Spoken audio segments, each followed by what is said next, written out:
నమస్తే. పటాన్చెరు నియోజకవర్గంలోని పాశమైలారంలో జరిగిన సిగాచి పరిశ్రమ పేలుడు ఘటన ఇప్పటికీ ఈ నియోజకవర్గ ప్రజలతో పాటు తెలుగు రాష్ట్రాల ప్రజలు మర్చిపోలేని పరిస్థితులు. 54 మంది మృతి చెందారు, సుమారు 8 మంది గల్లంతయ్యారు. కనీసం వాళ్ళ శవాలను కూడా ఆ కుటుంబ సభ్యులకు అప్పజెప్పలేని పరిస్థితుల్లో కంపెనీ యాజమాన్యం ప్రభుత్వం చేతులెత్తేసిన వేళ ఆ రోజు ఈ ఘటన జరిగిన తర్వాత స్వయంగా ముఖ్యమంత్రి రేవంత్ రెడ్డి ఇక్కడికి చేరుకొని ఘటనా ప్రాంతం నుంచి చనిపోయిన కుటుంబ సభ్యులకు ₹1 కోటి నష్టపరిహారం ఖచ్చితంగా అందజేస్తామని చెప్పి హామీ ఇచ్చారు. ఆ హామీ ఎటుపోయిందో ఎవరికీ తెలియదు. నా చుట్టూ బాధితులు కనిపిస్తూ ఉన్నారు. గడిల శ్రీకాంత్ గౌడ్ గారు ఉన్నారు, పటాన్చెరు నియోజకవర్గ బీఆర్ఎస్ సీనియర్ నాయకులు. వాస్తవానికి ఈ విషయంలో గడిల శ్రీకాంత్ గౌడ్ గారిని అప్రిషియేట్ చేయాల్సిన అవసరం ఉంది. ఎందుకంటే ఈ బాధితులందరి పక్షాన వాళ్ళకి ఇప్పటికీ 7 నెలలు గడుస్తున్నా ఆ పరిహారం అందకపోవడంతో వాళ్ళ పక్షాన నిలబడి కోర్టులలో కొట్లాడుతూ ఉన్నారు. కోర్టు కేసులతో వాళ్ళకి న్యాయం జరిగే వరకు ఆయన నిలబడే ప్రయత్నం చేస్తూ ఉన్నారు. పాపం వాళ్ళంతా ఇప్పటికీ ఆ డెత్ సర్టిఫికేట్లు పట్టుకొని వాళ్ళకి ఇస్తానన్న పరిహారం మనుషుల్ని ఎట్లాగో కోల్పోయారు, కుటుంబ సభ్యుల్ని. చిన్న చిన్న పిల్లలు ఉన్నారండి కెమెరా వెనకాల. నిజంగా బాధ అనిపిస్తుంది ఇట్లాంటి వీడియోలు చేయాలంటే. ఒకసారి పలకరించే ప్రయత్నం చేయాలి. అక్క, ఏం జరిగింది? ప్రభుత్వం చెప్పింది ₹1 కోటి నష్టపరిహారం మీకు అందజేస్తామని. నష్టపరిహారం ఇంకా అందలేదా? 25 లక్షలు ఇచ్చారు. ముందు 10 లక్షలు ఇచ్చారు, తర్వాత 15 లక్షలు ఇచ్చారు. ఇంకా ఏమీ ఇవ్వలేదు. లేబర్ ఆఫీస్ నుంచి కొంత అమౌంట్ వచ్చింది, 13 లక్షలు. అది కూడా వాళ్ళు ఇచ్చామని చెప్తున్నారు. ఇంకా కడమాదానికి మాకేమీ చెప్పట్లేదు, ఏం పట్టించుకోవట్లేదు. 7 నెలలు అయిపోయింది. మేము మరి ఏమీ వర్క్ చేయలేము. పిల్లలు చిన్న చిన్నగా ఉండారు. పని చేసేట ఆయన అట్లా అయిపోయాడు. ఇక్కడికి వచ్చి బతుకుతుంటే ఆయన ఏమీ చెప్పుకోకుండా ఇట్లా దాటేస్తున్నాడు. 7 నెలలు అయిపోయింది. ఇది మనిషి లేనందుకు బాధపడాలా ఏంటి, ఇట్లా అవుతుందని ఏం చేయాలో మాకు కూడా తెలియని పరిస్థితిలో ఉంటున్నాము. ఈ ఘటనలో చనిపోయింది మీ భర్త. 2 పిల్లల మీకు? ఇప్పుడు తిరుగుతూ ఉన్నారు. ఈ మాత్రం పరిహారం అందిందంటే ఇట్లా గడిల శ్రీకాంత్ గౌడ్ లాంటి వాళ్ళు నిలబడబట్టి ఇంకా అందాల్సిన అవసరం ఉంది. ఖచ్చితంగా పోరాటం అనేది కొనసాగాల్సిన అవసరం ఉంది. మాకు ఇస్తానన్నది ఇస్తే పిల్లలైనా కొంచెం ఇది చదువులకి వాటికి మాకు వాళ్ళకైనా మా జీవితం ఆయన కాలిపోయింది. మా జీవితం ఇట్లా అయిపోయింది. మనిషిని తెచ్చి ₹1 కోటి ఇచ్చినా కూడా మాకు జీవితం రాదు కదా. ఇట్లా బతుకుదామని ఇంత దూరం వచ్చాము. ఆయనే లేడు. పిల్లల్ని వేసుకొని ఇక్కడ ఉంటున్నామంటే ఏంటి పరిస్థితి మాది? ఏం చేయాలో అర్థం కాని పరిస్థితిలో ఉన్నాము.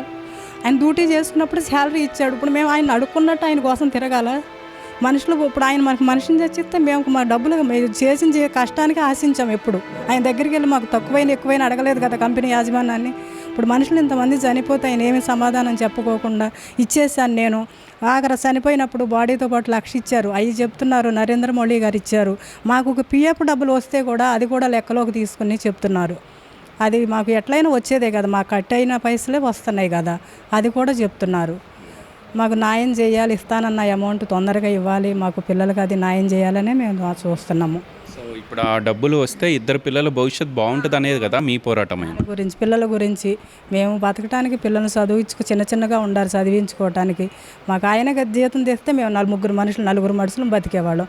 చేసాడు ఆయన అట్లా అయిపోయాడు కంపెనీలో. మేము కూడా ఇట్లా జరుగుతుందని మేము కూడా బతుకుతానికి బాగా బతకాలని ఇంత దూరం వచ్చాం. మనిషి లేనప్పుడు మేమేంటి మా బతుకులు అర్థం కాకుండా. అదే ఆయన కూడా ఆ బాధ తెలిస్తే అట్లా చేయడు కదా. మాది ఊరు ఇక్కడ ఆంధ్ర నుంచి వచ్చామండి. 20 సంవత్సరాల నుంచి ఆ కంపెనీలో డ్యూటీ చేస్తున్నాడు. చనిపోయిన మనిషికి విలువ లేదు. వాళ్ళకి బాధ తెలియట్లేదు.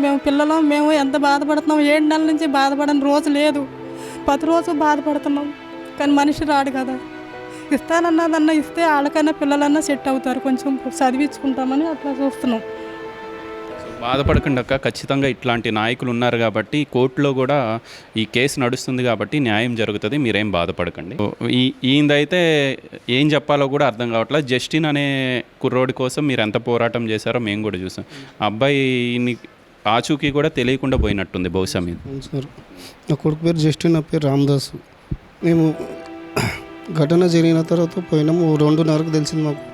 ఇంతవరకు మాకు ఏం దొరకలేదు. ఒక ముక్క గిట్ట దొరకదు. DNA టెస్ట్ అన్నీ ఇచ్చినాము. వస్తుందని వారం 10 రోజులు దింపినారు, కానీ ఏం దొరకలేదు.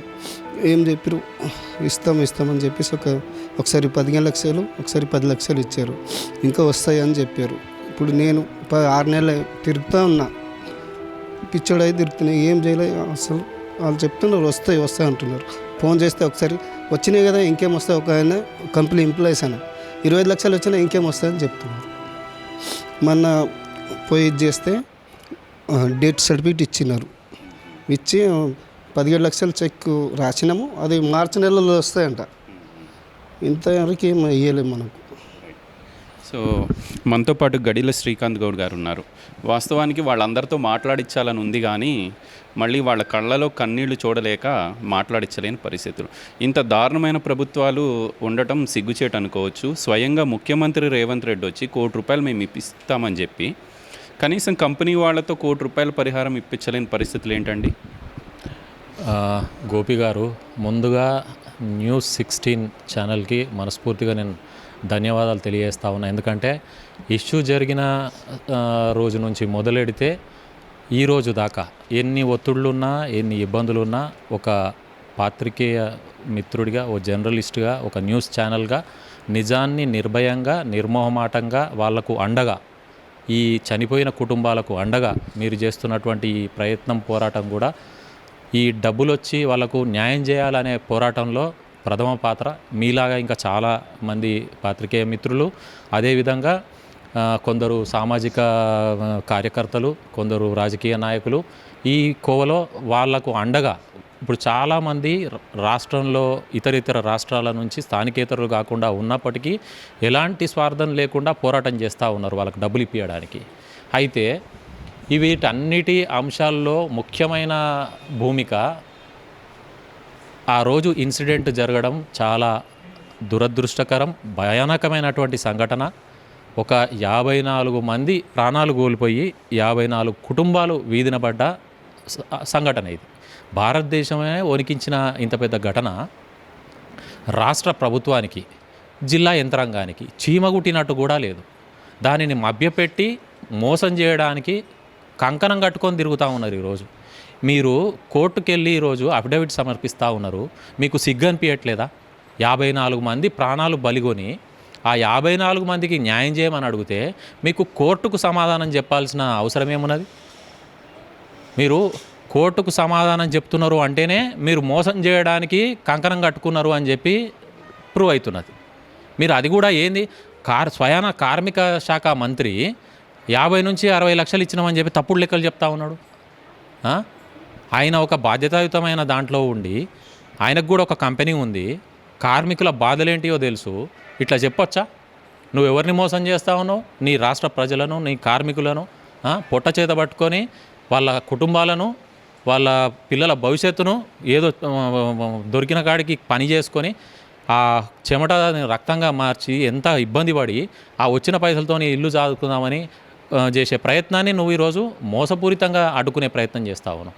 నిన్నటికి నిన్న హైకోర్టులో వీళ్ళు ఏం సబ్మిట్ చేసిర్రు అంటే 25 లక్షలు ఇచ్చినాము, ఆ తర్వాత ఇంకా 17 లక్షల సెక్ డీసీఎల్ దగ్గర ఉన్నది, మిగతా డబ్బు 42 మేమిస్తాం, మిగతా డబ్బు రాష్ట్ర ప్రభుత్వం ఇవ్వాలి అని చెప్తున్నారు. ఎంత మోసం అండి ఇది. ఇప్పుడు ఇంకోటి కార్మిక శాఖ మంత్రి ఏం చెప్పిండు అంటే 17 లక్షలు ఇంకా 15 లక్షలు కొన్ని అమౌంట్ ఈఎస్ఐ, పిఎఫ్, ఇన్సూరెన్స్ వీళ్ళ హక్కు, అది వాళ్ళు దాచుకున్న డబ్బులు. ఆ డబ్బులను కాంపెన్సేషన్లో జమ చేస్తారు.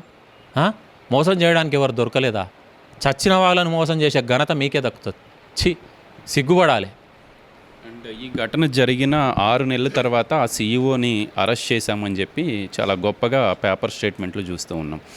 కంపెనీ చాలా క్లియర్గా చెప్తూ ఉంది, మేము ఇవ్వాల్సింది ఇచ్చేసాము, ప్రభుత్వం చెప్పుకుంది. అంటే వాళ్ళ ఉద్దేశంలో రేవంత్ రెడ్డి వచ్చి ఒర్లుకున్నాడు, ఆయనే ఇవ్వాలి డబ్బులు అన్నట్టుగా ఆ స్టేట్మెంట్ కనపడతా ఉంది.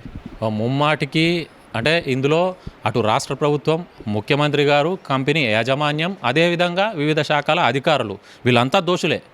ఇప్పుడు ఆ రోజు ముఖ్యమంత్రి గారు వచ్చి ₹1 కోటి అనౌన్స్ చేసిర్రు పత్రికాముఖంగా, బహిరంగంగా. ఆయన కన్నా సోయి ఉండాలి. అది అయిన తర్వాత కంపెనీ సీఈఓ అమిత్ రాజ్ సిన్హా అందరి ముందర పత్రికా సమావేశంలో with a letter, company letter head పైన ఆ రోజు ₹1 కోటి నష్టపరిహారం ప్రకటించిండు. నువ్వు ఆ రోజు ప్రకటించేటప్పుడు ఇవన్నీ చెప్పలేదే, నష్టపరిహారం అన్నావు. నష్టపరిహారం దేన్నంటారు? వాళ్ళ హక్కు కాకుండా కంపెనీ నుంచి ఈ జరిగిన సంఘటన, దురదృష్టకర సంఘటన, వీళ్ళు నష్టపోయిన దానికి భర్తీ చేసేదాన్ని అడుగుతారు. కానీ నువ్వు ఈరోజు పైసలు ఇచ్చే దగ్గరికి వచ్చేసరికి కాకి లెక్కలు చెప్పి దొంగ లెక్కలు చెప్పి కోర్టును తప్పుదోవ పట్టిస్తూ ఈ అరెస్టు కూడా కేవలం ఆ రోజు కోర్టు మందలించి న్యాయమూర్తి గారు చీవాట్లు పెట్టి అసలు ఏమన్నా మీకు మానాభిమానాలు ఉన్నాయా, అసలు మీరు ఏం డ్యూటీ చేస్తున్నారు, ఇంతమంది ద్వారా తప్పు జరిగిందని చెప్పి రిపోర్ట్స్ వచ్చినాక వీళ్ళు రిపోర్ట్స్ని తప్పుగా ప్రూవ్ చేసే ప్రయత్నం చేస్తూ ఉన్నారు. ఈరోజు ఇప్పుడు high level committee, experts committee ఎక్కడైనా సరే ఒక రిపోర్ట్ అనేది వాళ్ళు తయారు చేస్తారు, దానికి ఒక శాంటిటీ ఉంది. ఆ రిపోర్ట్ను మీరు తప్పు అని ప్రయత్నం చేస్తున్నారు. నిన్న కోర్టుకు సబ్మిట్ చేసిన దాంట్లో యాక్సిడెంట్ అంటే ఏంటి? ఇప్పుడు రెండు వాహనాలు ఎదురు బదురు వస్తూ ఉంటాయి, ఎవరిదొకటిదో తప్పు జరిగితేనే యాక్సిడెంట్ జరుగుతుంది. వాడు తాగిన మైకంలోనో అజాగ్రత్తగానో, మనం ఏమంటాం, అజాగ్రత్తగా నడిపించిండో అంటాం. అజాగ్రత్తగా నడిపించింది యాక్సిడెంట్ ఎట్లయితుంది? అందులో ప్రాణాలు కోల్పోయిన వాళ్ళు అంటే నీ యాక్సిడెంట్ జరిగితే వాళ్ళు ఉత్సాహంగా పోయి అందులో చచ్చిరా పడి. నీ లోపాల వల్ల క్లియర్గా 2 కమిటీ రిపోర్ట్లు నిన్ను దోషిగా ప్రూవ్ చేసినాయి. ఈరోజు అరెస్ట్ కూడా పోలీస్ వాళ్ళు ఇంత గోప్యంగా ఉంచి 30 తారీఖు కోర్టులో సమాధానం చెప్పాలి కాబట్టి, లేకపోతే ఇలా ఉద్యోగాలు ఊడుతాయి కాబట్టి నువ్వు అది తీసుకుపోయి అరెస్ట్ చేసినావు. లేకపోతే అసలు నువ్వు పట్టించుకోవడానికి అది ఒక పెద్ద నిదర్శనం కదా. ఇప్పుడు ఏ చిన్న ఇష్యూ జరిగినా పోలీసులు కూర్చొని వెనకాల వాళ్ళను కూర్చోబెట్టుకొని వాళ్ళకు మాస్కులు వేసి ప్రెస్ మీట్ పెడతారు కదా. మీరు కూడా చాలా ప్రెస్ మీట్లు అటెండ్ అయి ఉండొచ్చు కదా. మరి ఈ ఇష్యూలో ఎవరికి తెలియకుండా గుడ్చప్పుడు కాకుండా పోయి 54 మంది చనిపోయిన ఇంత పెద్ద కేసు క్లియర్గా ఈడ మాకు మా అనుమానమే నిజమైంది. అనుమానం కాదు, అది వాస్తవం. జిల్లాకు చెందిన మంత్రి, ఆ తర్వాత టీజీఐఏసీకి చైర్మన్గా ఉన్న నిర్మల గారు.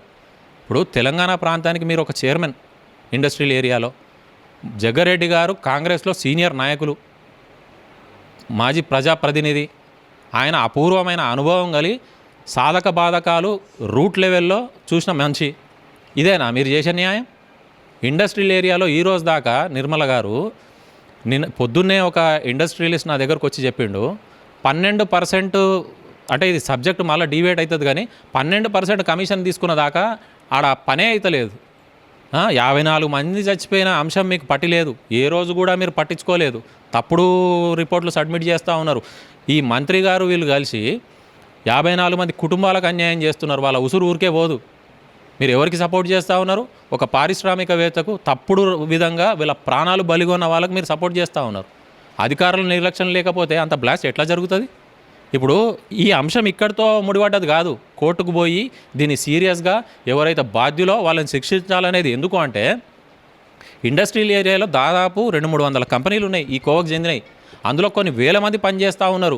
మీరు ఈరోజు ఈ అంశాన్ని ఈజీగా తీసుకొని వదిలిపెట్టేస్తే రేపు జరిగే ప్రమాదాలకు ఈ స్థానికంగా ఉండిన ప్రజాప్రతినిధులు, నాయకులు, సంఘ కార్యకర్తలు వీళ్ళంతా బాధ్యులా కాదా? అందుకనే దీన్ని హైకోర్టుకు గౌరవ మంత్రి, మాజీ మంత్రి, సిద్దిపేట ఎమ్మెల్యే హరీష్ అన్న నిజంగా కూడా ఈ ప్రాంతవాసుల తరఫున నేను ధన్యవాదాలు తెలియజేస్తా ఉన్నా. ఎందుకు అంటే ఇన్సిడెంట్ జరిగిన రోజు నుంచి ఆ రోజు ఇన్సిడెంట్ జరగగానే నిమ్మకు నీరెత్తినట్టు బాధ్యతారహితంగా వ్యవహరిస్తున్నటువంటి యంత్రాంగాన్ని అప్పటిదప్పుడు వాళ్ళ కోసం ఒక హెల్ప్ డెస్క్ పెట్టించి ఆ సమాచారం అందించే ప్రయత్నం చేసి వాళ్ళని అందరినీ ఓదార్చే ప్రయత్నం చేసి ఇవన్నీ కూడా ఆ రోజు నుంచి స్ట్రీమ్లైన్ చేసి వీళ్ళందరినీ హెచ్చరిస్తూ అనుక్షణం ఇద్దరు ఎమ్మెల్యేలు, ముగ్గురు మాజీ ఎమ్మెల్యేలు, కార్పొరేషన్ చైర్మన్లు ఉన్నటువంటి వాళ్ళను అనుక్షణం కలెక్టర్ గారికి ఇప్పుడు ఉన్న అడిషనల్ కలెక్టర్ చంద్రశేఖర్ గారిని, రాష్ట్ర ప్రభుత్వాన్ని ఎప్పటికప్పుడు ఈ అంశం పైన వాళ్ళు ఫాలోఅప్ చేస్తూ ఉన్నారు. హరీష్ అన్న నాతోటి హైకోర్టులో కూడా కేసులో ఇంప్లీట్ చేయించారు. ఆయన ఇంత బాధ్యతగా చేస్తున్నందుకే ఈరోజు ప్రభుత్వం అదేవిధంగా యంత్రాంగం దిగొచ్చి ఈ కంటి తుడుపు చర్యలు చేస్తూ ఉన్నారు. ఖచ్చితంగా మీ తప్పుడు లెక్కలు ఏ శోషణ కూడా ఒప్పుకోము. మీరు ఇచ్చినటువంటి డబ్బులే కాకుండా వాళ్ళకు హక్కుగా వస్తున్నటువంటి ఈఎస్ఐ, పిఎఫ్ని, అదే రకంగా ఇన్సూరెన్స్ డబ్బులను మీరు ఈ యొక్క కాంపెన్సేషన్లో కనుక మీరు జమ చేసినట్టయితే ఖచ్చితంగా చట్టపరంగా, న్యాయపరంగా పోరాటం ఆపేదే లేదు.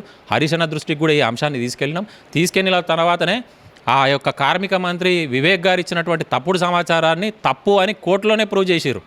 ఆయననేమో 50-60 లక్షల లెక్క చెప్పిండు. నిన్న కోర్టుకు వీళ్ళు సమర్పించింది 25 లక్షలు ఇచ్చినాము, మిగతా 17 లక్షలు డీసీఎల్ గారి దగ్గర చెక్కు పెట్టినాము అన్నారు. డీసీఎల్ గారి దగ్గర చెక్ గుడ్లు పెడుతుందా? బాధితులకు ఇవ్వాలి. ఎందుకు ఇవ్వలేదు మీరు? ఎట్టి పరిస్థితులలో యంత్రాంగాన్ని, రాష్ట్ర ముఖ్యమంత్రి గారిని అందరినీ హెచ్చరిస్తూ ఉన్నాం. చచ్చిన వాళ్ళ ఉసురు తగులుతుంది. వాళ్ళని మోసం చేసే ప్రయత్నం చేయకండి. మీరు డబ్బులు ఇచ్చేసి బాధ్యులైన వాళ్ళని ఖచ్చితంగా ఒకని అమిత్ రాజ్ సిన్హాని తీసుకుపోయి అందులో జైల్లో వేసి చేతులు కడుక్కుంటే ఊరుకునే వాళ్ళు ఎవరు లేరు. ఖచ్చితంగా న్యాయ పోరాటం చేస్తాం. ఇందులో బాధ్యులైన ప్రతి ఒక్కరూ శిక్షించబడాల్సిందే. ఫర్దర్గా ఇలాంటి తప్పులు జరగకుండా నియంత్రించాల్సిందే. ఎంతోమంది విలువైన ప్రాణాలకు సంబంధించిన అంశం ఇది. డబ్బులు కాదు, మీకు డబ్బులు, మీకు ప్రతిదానికి డబ్బులే. శవాల మీద పేలాలు ఏరుకునే ప్రయత్నం చేస్తూ ఉంటారు. ఈరోజు జిల్లా మంత్రికి బాధ్యత లేదా? టీజీఐసీ చైర్మన్గా ఉన్న నిర్మలా గారికి బాధ్యత లేదా? కాంగ్రెస్ ప్రభుత్వమే రాష్ట్రంలో ప్రభుత్వంలో ఉన్నది. కార్మిక మంత్రి మాట ఇచ్చిండు, స్వయాన ముఖ్యమంత్రి ఇచ్చిన మాటకు కూడా విలువ లేకపోతే ఎందుకు? ఈరోజు రాష్ట్రం అంతా ముఖ్యమంత్రి గారికి పచ్చి బూతులు తిడుతూ ఉన్నది. అయితే బతుకున్న వాళ్ళకి అన్యాయం చేసినామని తిడుతూ ఉన్నది. సచ్చిన వాళ్ళకు కూడా అన్యాయం చేస్తావా? అసలు ఏ రోజన్నా దాన్ని రివ్యూ చేసినావా? నేను ₹1 కోటి ప్రామిస్ చేసి వచ్చినా ఏమైంది అనేది? కోర్టు ఇవ్వద్దని చెప్పిందా? ఇప్పుడు నేను పత్రికాముఖంగా పాత్రికేయ సోదరుల తరఫున, బాధిత కుటుంబాల తరఫున, వీళ్ళందరి తరఫున అడుగుతా ఉన్నా, హైకోర్టు కానీ ఇంకేదన్నా కోర్టు కానీ బాధితులకు పరిహారం చెల్లించొద్దని చెప్పిందా? కోర్టును అడ్డం పెట్టుకొని వీళ్ళు ఏమంటారంటే కోర్టులో నడుస్తుంది కదా అంటారు. కోర్టుకు తప్పుడు సమాచారం అందిస్తారు. నిన్న మొత్తం అందించిందంతా తప్పుడు సమాచారం కోర్టును మభ్యపెట్టే ప్రయత్నం చేస్తూ ఉన్నారు. కానీ ఇక్కడ ఎవరంతా తెలివి తక్కువ లేరు. బాధిత కుటుంబాలకు అండగా హరీష్ రావు గారు, బీఆర్ఎస్ పార్టీ ఉంటుంది. మిగతా ఏదైతే సామాజిక కార్యకర్తలు, నాయకులు ఈ పోరాటంలో మాతో పాటు పాలుపంచుకుంటున్నారో వాళ్ళు కూడా నిస్వార్థంగా ఈరోజు పోరాటం చేస్తూ ఉన్నారు. అందరం కలిసి మీ మెడలు వంచి ఎట్టి పరిస్థితుల్లో మీ ఆటలు సాగనీయం, మీరు చేసే అన్యాయాన్ని సహించం, వాళ్లకు వాళ్ళ హక్కు పైసలు కాకుండా ఆ ₹1 కోటి అందేంత వరకు పోరాటం చేస్తూనే ఉంటాం, మీ తాట తీస్తామని చెప్పి తెలియజేస్తాం. ఇది ఓవరాల్గా ఈ సిగాచి పరిశ్రమ పేలుడు ఘటనకి సంబంధించి బాధితులు ఎవరైతే ఉన్నారో వాళ్ళకి ఇప్పటికీ నష్టపరిహారం అందకపోవటం అనేది కొంత ఆశ్చర్యాన్ని కలిగించే విషయం. బాధితులంతా కనిపిస్తూ ఉన్నారు.